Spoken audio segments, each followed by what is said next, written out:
থাকবো এই বার্তা আমরা দিয়েছি এবং সাথে সাথে উত্তম মাহাতো যে মূল খুনি, যিনি এই অঞ্চলে তৃণমূলের সভাপতি এবং উপপ্রধান, তাকে অবিলম্বে গ্রেপ্তার করার জন্য দাবি করেছি এবং যদি পুলিশ গ্রেপ্তার না করে এই মামলা যাতে কোনো নিরপেক্ষ তদন্তকারী সংস্থার হাতে যায় তার জন্য তার পরিবারকে নিয়ে উচ্চ আদালতে যাওয়ারও আমরা ব্যবস্থা নিচ্ছি।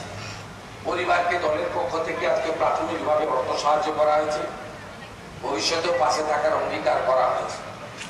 আমরা আজকে দক্ষিণ বাঁকুড়া তথা জঙ্গলমহলের গুরুত্বপূর্ণ শহর খাতড়া বাজারে আমাদের সহস্রাধিকের বেশি কর্মী সমর্থন নিয়ে আমরা এখানে প্রতিবাদ মিছিল করলাম।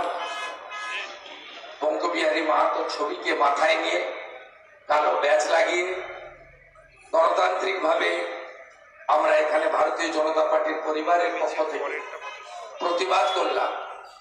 বঙ্গবিহারী মাহাতোর দুটো অপরাধ, তিনি 18 সাল থেকে পঞ্চায়েত ইলেকশন থেকে ভারতীয় জনতা পার্টি করেন, এটা তার প্রথম 1 নম্বর অপরাধ।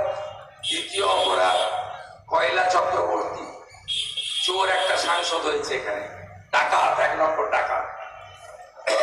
তাকে এবারে ওই বুথ বঙ্গবিহারী মাহাতোর বুথ হারিয়েছে, ওখানে বিজেপি এগিয়ে আছে, ডক্টর সুভাষ সরকার বেশি ভোট পেয়েছে।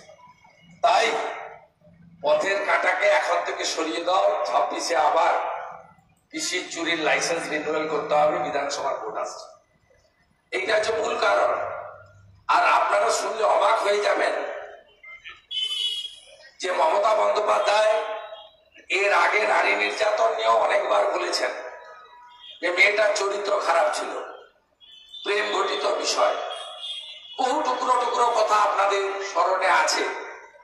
ঠিক এই বঙ্গবিহারী মাহাতোর ঘটনাকে কেন্দ্র করে তিনি গতকাল যখন বড় লোকের বাড়িতে বিয়ে খেতে যাচ্ছেন মুম্বাইতে, আম্বানি মহোদয়ের বাড়িতে, ওটা তার ব্যক্তিগত বিষয়, আমার বক্তব্য নয়, তিনি কলকাতায় এয়ারপোর্টে দাঁড়িয়ে বলছেন যে জঙ্গলমহলের রানী মাদে কোনটা কি জানে না, জায়গার নামও জানে না। যেমন বলছে আড়িয়াদহ ব্যারাকপুর লোকসভার অন্তর্গত, আড়িয়াদহ তো কামারহাটি বিধানসভা, ওটা তো দমদম লোকসভা। এই অর্ধশিক্ষিত নিম্ন মেধার মুখ্যমন্ত্রী যে বলে 1500 যোজনের বাচ্চা জন্মগ্রহণ করে, তার মুখ থেকে এর থেকে বেশি ভালো কিছু আশা করা যায় না।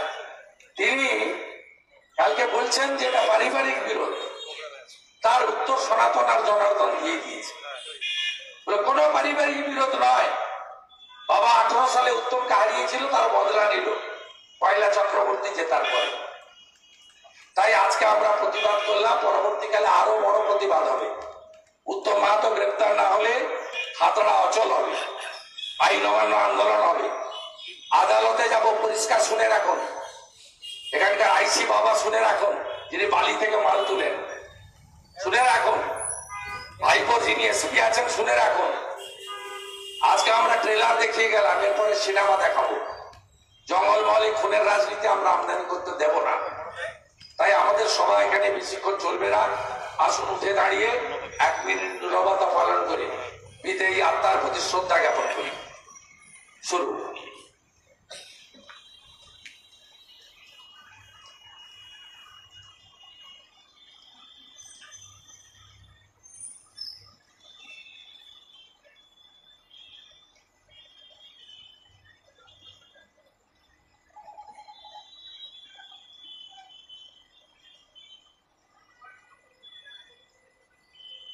ওম শান্তি, ওম শান্তি, ওম শান্তি।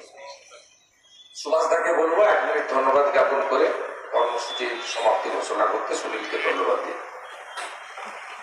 আজকে বঙ্গবিহারী মাহাতোর যে হত্যা লীলা হয়েছে, তাই আমরা সকলে তার জন্য প্রতিবাদ মিছিলে অংশগ্রহণ করেছি।